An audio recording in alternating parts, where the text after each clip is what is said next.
Hello everyone, this is Avanti Gupta from IIPH DAVV Indore. This video is part of my Advanced Java assignment which is guided by Dr. Nitin Nagasar. My topic is TCP/IP server sockets and datagrams. We are going to discuss socket programming, what is socket class, server socket class, and the practical implementation of socket programming. We are also going to discuss datagram, datagram socket class, datagram packet class, and the example of datagram. What is TCP?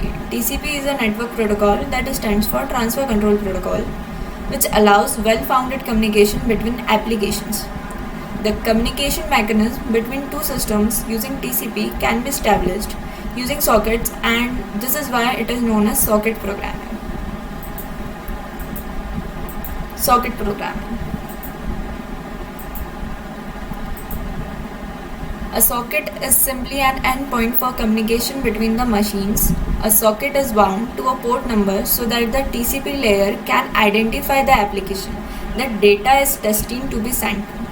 As we can see, there is a connection between server port and the client port. This connection is socket. Socket programming. Socket programming is used for communication between the applications running on different JRE, different Java runtime environments. Socket programming can be connection oriented or connection less. Socket and server socket classes are used for connection oriented socket programming, and datagram socket and datagram packet class are used for connection less socket programming. Now let's see what is the mechanism for socket programming. Firstly, an object of server socket is instantiated. In this, a desired number of port is specified on which connection is going to take place. Then the accept method of server socket is invoked. In order to hold the server in listening mode, we have to invoke the accept method. This method won't resume until a client is connected to the server through the given number of port. Now, on the client side, an object of socket is instantiated. Now, an attempt is made for connecting the client to the server using the IP address and port number. If the attempt is successful, the client is provided with a socket that is capable of communicating to the respective server with write and read methods. If unsuccessful, the desired exception is raised. Since a client is connected to the server, accept method on the server side resumes, providing a socket that is capable of communicating to the connected client. Once the communication is completed, terminate the sockets on both the server and the client side. Now, communication is held using input and output streams of sockets. The input stream of this client is coupled with the output stream of the server, and the output stream of the client is coupled with the input stream of the server. Since TCP is a two-way network protocol, hence information can flow through both the streams at the same time. Moving ahead, let's see what is a client-side programming. For the client machine, we need to now establish the socket connection. A socket connection is when the two machines have information about each other's network location, that is the IP address and the TCP port. So to connect, the syntax of connecting a socket is socket is equal to new socket and the specified server and the TCP port. The communication is held using the output and input streams. These streams are responsible for transmitting the information in the form of byte array.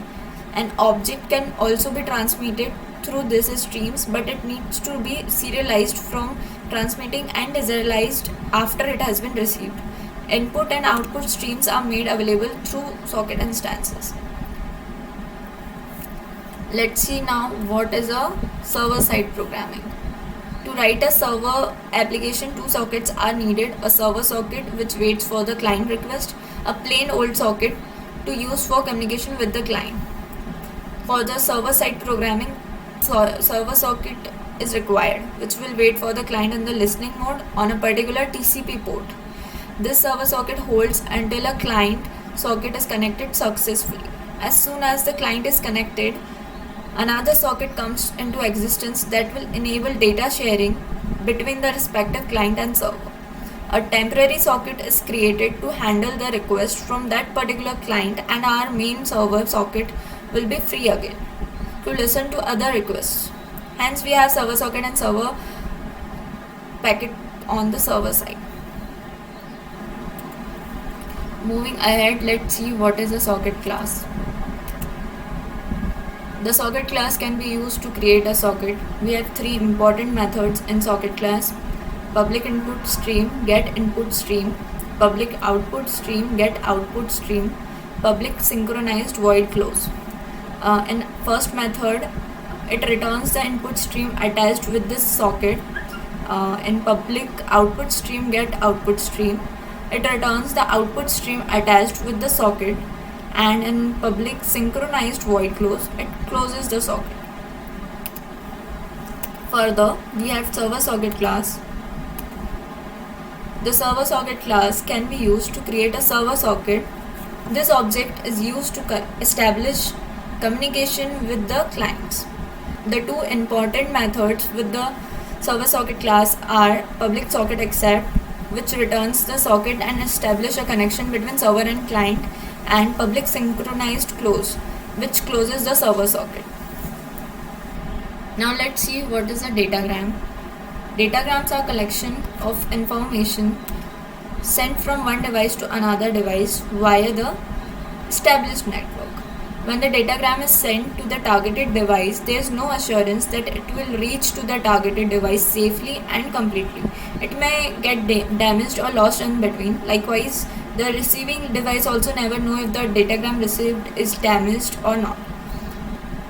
The UDP protocol is used to implement the datagrams in Java.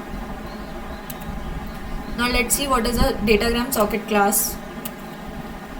A datagram socket class represents a connectionless socket for sending and receiving datagram packets. It is a mechanism used for transmitting datagram packets over network. A datagram is basically an information, but there is no guarantee of its content, arrival or arrival time. The four commonly used public constructors are as follows.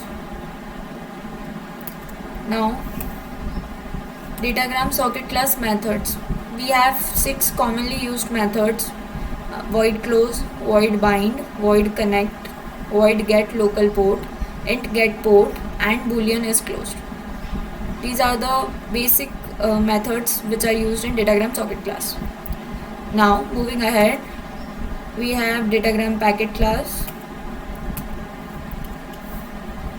What is a datagram packet class? It is a message that can be sent or received. It is a data container. If you send multiple packets, it may arrive in any order. Additionally, packet delivery is not guaranteed. There are various constructors used in datagram packet class. These are as follows. Now let's see datagram packet class methods: inet address, get address, int get length, int get offset, int get port, int get port, void set port.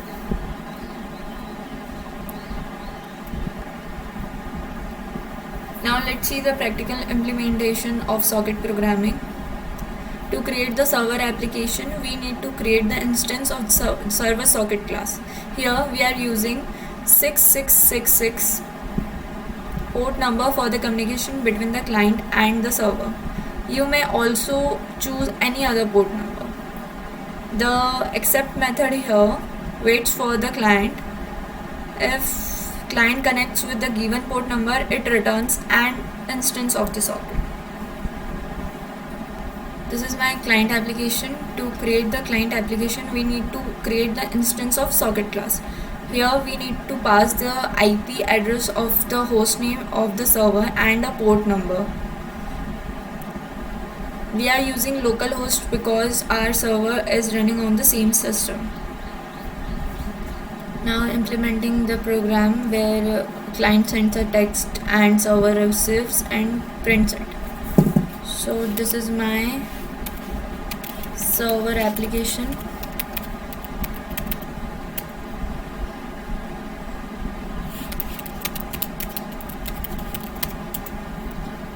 And this is my client application.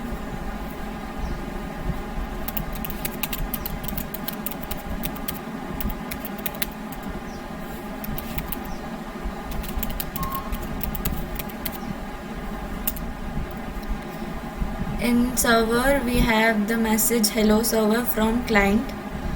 So this is our program.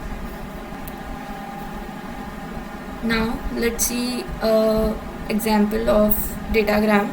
It is a very simple network communications between client and server. Messages are typed into the window at the server and written across the network to the client side where they are displayed.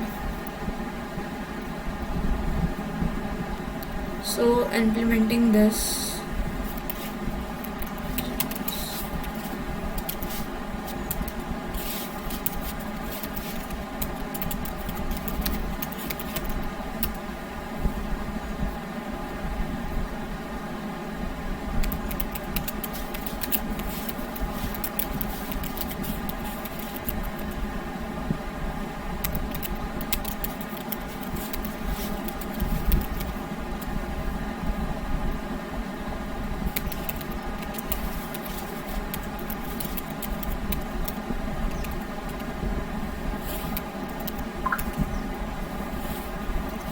so as we can see, it prints all the message typed in server and displayed.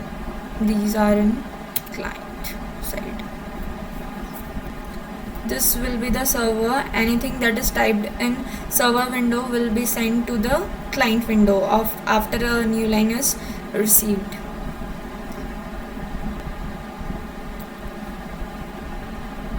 So this was all about server socket programming and datagrams. Hope you have all liked it. Thank you so much for watching.